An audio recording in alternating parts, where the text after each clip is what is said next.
The waiter accidentally dropped a bundle of toothpicks. The man with an IQ equivalent to that of a 6-year-old glanced at them and kept repeating, 82, 82, 82. Charlie frowned and asked in confusion what he meant. Toothpicks. 246 total. Change.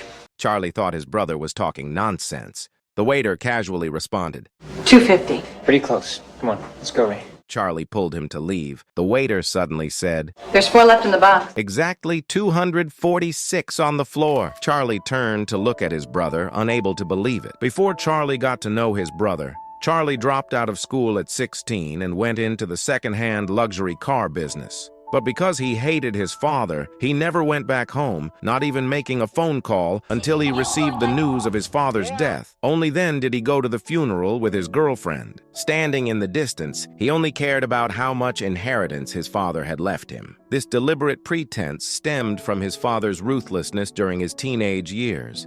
He believed his father had always wronged him. Charlie took his girlfriend to his father's house. When the garage door opened, the 1949 Buick was just as he remembered it from his childhood. With its smooth lines and unique configuration, it still filled him with admiration. Suzanne couldn't understand why there was such a deep rift between Charlie and his father. The photos captured warm moments between father and son. But one incident always stayed with Charlie, that Buick was his father's treasure.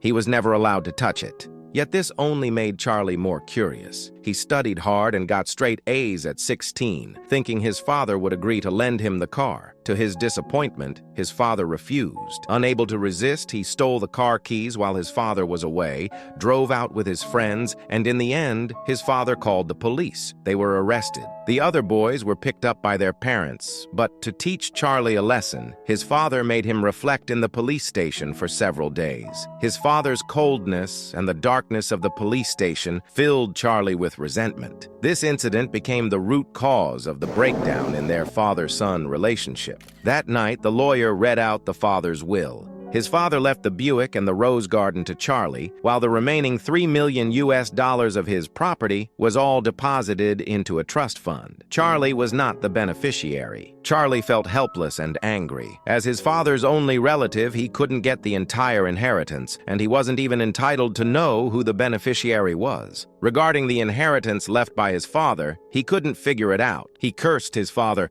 If there is a hell, sir, my father's in it, and he is looking up right now, and he is laughing his ass off. Charlie found a way to track down the beneficiary's address and went to the destination, a sanatorium for the disabled. He found the trustee, Dr. Bruner, from the sanatorium. Dr. Bruner said the money was left to someone important, but refused to say who it was. Not getting the information he wanted, Charlie left angrily, only to find a man in his car. Staring at the car, the man kept talking about how the seat color had been changed, and he knew all the details like the car's production date and configuration. He also mentioned that he used to ride in this car on weekends. Curious, Charlie asked who his father was and who's your mother. Eleanor Babbitt.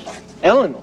Died January 5th, 1965 after a short... Charlie was shocked. He kept asking, but the man completely ignored him. Dr. Bruner told Charlie that this was his brother. Charlie couldn't believe it, but all the information the man provided checked out. He went back to Dr. Bruner, who confirmed that this was his elder brother Raymond. Charlie had always thought he was an only child. No one had ever told him he had a brother. He couldn't understand how such a big secret had been kept in his family. Raymond was autistic and had been admitted to the sanatorium since childhood. This place was his home, and he had his own daily routines. In his world, all details served as a way to protect himself. Once disrupted, he would become very scared and anxious. But Charlie didn't care about that at all. He was only curious why no one had told him about his brother. Charlie felt frustrated and brought up the $3 million inheritance. He couldn't understand why his father would leave so much money to a fool. It was simply a joke. But Raymond had no concept of money. The $3 million meant less to him than his books. When Charlie touched his books, Raymond became nervous and anxious. Seeing the blessing written on the title page of the book, Charlie felt sad. He had never received such warm and kind care before. Overwhelmed by loss, Charlie had a bold idea.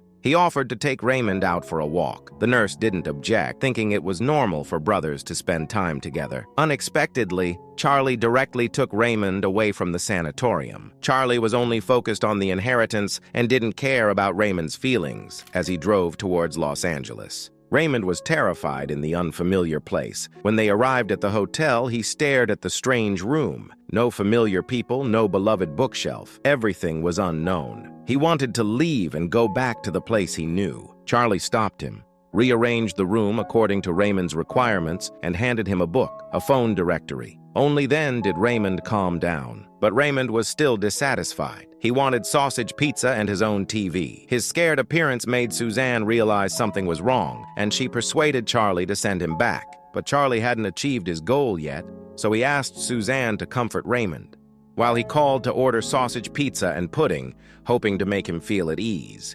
Late at night, Raymond heard the sound of the TV, walked into Charlie's room, and sat on their bed. Charlie was furious. Well, get out! Get out! Suzanne scolded him. He's afraid. He doesn't understand this. Come on. Go in there. Charlie got angry and confronted Raymond. Why did everyone have to take care of him just because he was a fool? The more he thought about it, the angrier he got. His father had treated Raymond completely differently from him.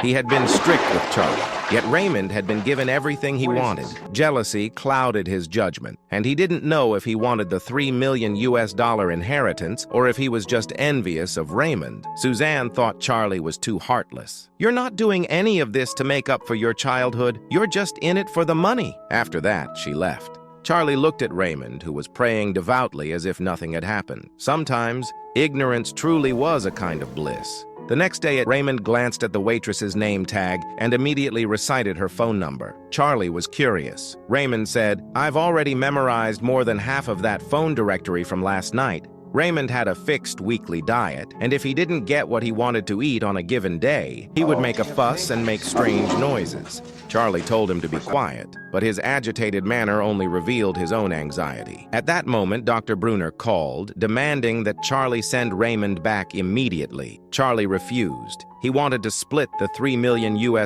equally. Otherwise, he would sue the sanatorium for custody of Raymond. Just then, a waiter and a bundle of toothpicks scattered on the floor. He glanced at them and reported the number instantly. Charlie didn't pay much attention until the waiter confirmed. Charlie still didn't think much of it and took Raymond to continue their journey. According to their plan, they were supposed to fly back to Los Angeles. But when they arrived at the airport, Raymond had a breakdown. He kept talking about past plane crash incidents and refused to board the plane. Charlie was anxious. He had to rush back to handle his business, otherwise he would default on his loan. He pulled Raymond towards the plane, but this only made Raymond more agitated. We're not going to take the plane. He's okay. He's okay. He's okay. We're not going to take the plane. Just... A 3-hour flight turned into a 3-day drive, but Raymond caused a lot of trouble along the way. When traffic jammed due to a car accident ahead on the highway, Raymond opened the car door and got out.